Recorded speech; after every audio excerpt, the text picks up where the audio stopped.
Hello everyone, Carol here. This is my latest poem. I completed it just in time for it to be included in my Glastonbury Piece of Heart exhibition in St John's Church in Glastonbury, which is on at the moment, and it's in honour of Armistice Day.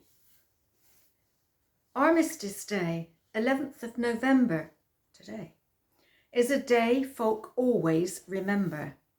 'Tis a day to honour the glorious dead, who bravely into battle were led. And so at the 11th hour on the 11th day, folk would fall silent and quietly pray.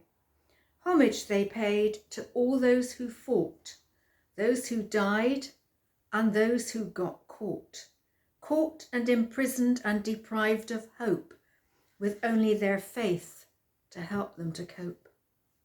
So Armistice Day at the 11th hour, along with the symbol of a red poppy flower, became one of those unwritten laws for folk to take a moment to pause.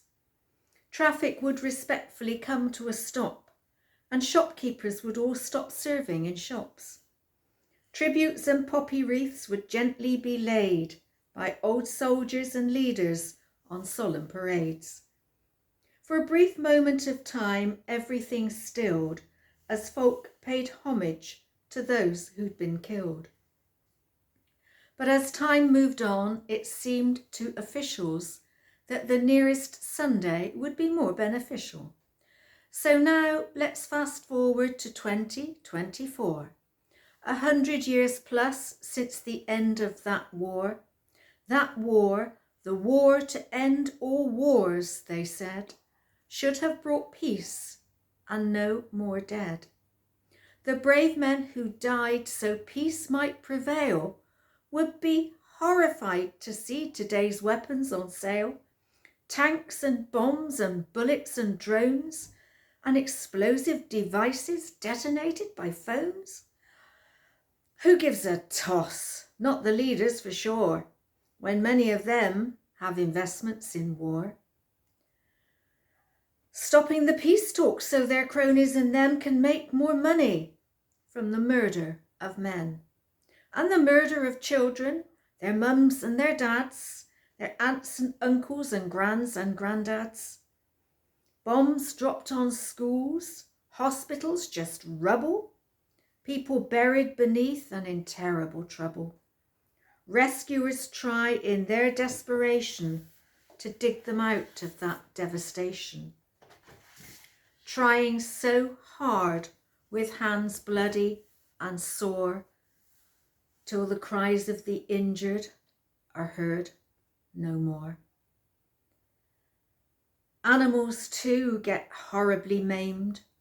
Tragically, they're just more pawns in the game. And the game is a big one, with players aplenty, profiting nicely from each engineered frenzy. This bunch of selfish, well-dressed brutes are nothing more than thugs in suits, making millions from arms and munitions, shielded by pals in powerful positions. Have they too got money in stocks and shares? Is this why they don't seem to care? Well, lest we forget on this Remembrance Day, Armistice Day, our taxes from our hard-earned pay fund weapons for wars far from our home, and we can't even care for our own.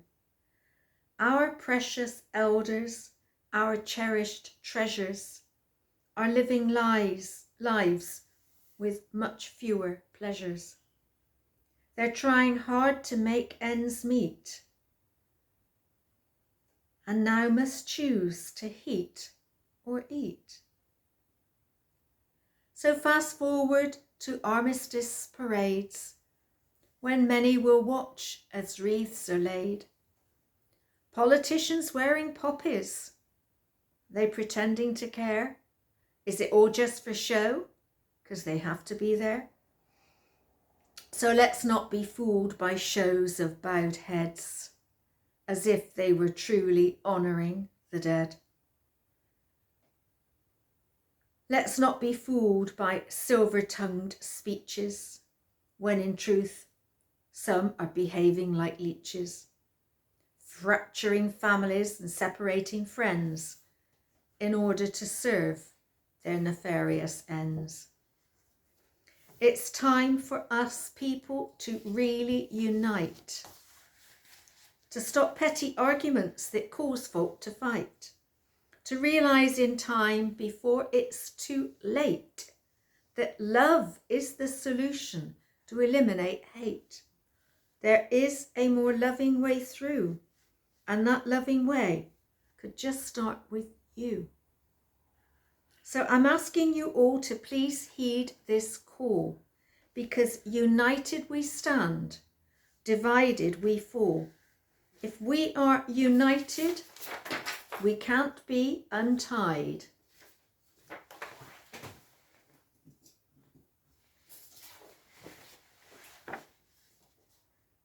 If we are united, we can't be untied, and that would honour the ones who died. And you can see, it just takes a little tiny tweak to make a big difference. Thank you for listening. If you'd like to know more, you can email glastonburypeaceofheart@gmail.com. A website is being set up at the moment, so if you'd like to take on a peace project for yourselves and you're inspired by this, get in touch. Let's all co-create the world that we want to see. Thank you.